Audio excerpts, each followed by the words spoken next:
Hey guys, it's Jin, and I'm going to talk to you today about masks, or rather, mask, capital M. Now, I want to start by talking about how, for a Dionysian at least, idolatry is very important, because for us, God is in the mask, quite literally, very literally. I want to start by actually talking to you about Seleucus. I'm sure at least some of you are familiar with Seleucus, um, praetor prefect for Julian the Apostate, very well versed in Greek philosophy. People seem to like him a lot, that Seleucus. So there's this quote from him that where he talks about the species of myth, and there's this one part where he says, to say that these objects are sacred to the gods, like various herbs and stones and animals, is possible to sensible men, but to say that they are gods is the notion of madmen, except perhaps in the sense in which both the orb of the sun and the ray which comes from the orb are colloquially called the sun. And he goes on to basically talk about how Egyptians refer to earth as Isis, and moisture Osiris, and heat Typhon, and water Kronos, the fruits of the earth Adonis, and wine Dionysus, but that doesn't mean that that's in any way accurate, and I actually really don't care for that, gonna be honest. And that's because I am an idolater. I do believe in the, not necessarily inherent, but I do believe in the ability of idols to contain fragments of God, for gods to be able to take possession of things just as much as they can us when we experience enthusiasmos or eleutherios.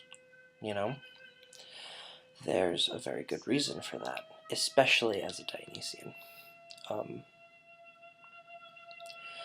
the island of Naxos, they had two masks for Dionysus.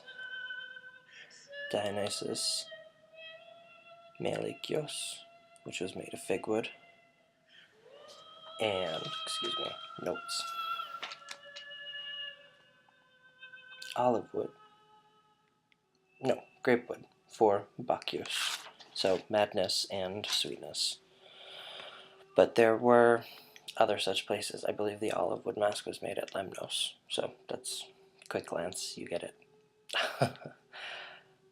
The thing is, in many of Dionysius' early rites, he was not portrayed with, huge temple statues in the Adyton. He was a mask on a stick. And in later times, the, comedy and drama masks, which we see on theaters everywhere, those evolved from masks of Dionysus, which would be made enormously out of, concrete or gypsum or whatever they had, and those would be stuck up in temples. But it started with a mask on a stick, kind of like how Hermes started with a pile of stones, or Apollon with a pointed stone at the gate, or what have you. With Dionysus, it was always just a mask on a pole. He was always a face.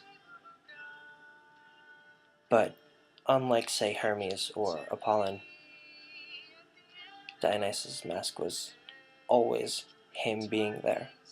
He had a face. He could be amongst the people. And so later in art, in vases and reliefs and what have you, he was portrayed for a very long time as a mask. It would be a mask with foliage, ivy leaves and grape leaves all about, on a pillar or a pedestal. But that's what he was. He was the mask, and he is the mask because he is one of the primal sort of titanic sort of gods that are very earthly and elemental, and he, more than many of the Olympians, can be amongst us, especially when he's given a face. He is in the mask, and that's why having a mask is a huge, important part of his worship in a lot of places. And it's also why, for me, I use a mask as my idol for him, because it's very important in immanent symbolism, first of all, and secondly, because he is in the mask. That is him. He is there. When there is a crowd worshiping him and they are wearing masks, he is there in that second skin. He is on every face. And moreover, he can more easily possess someone in that crowd. He can be everyone in that crowd. He is that crowd. He is in the mask. He is there. So yes, I am an idolater. I believe in a capital M mask, because that is my god. I don't know. I'm a little, my mind's a little fuzzy. This got away from me. I wanted to be a little more source heavy. But anyway, Seleucus, Otto, a little bit. God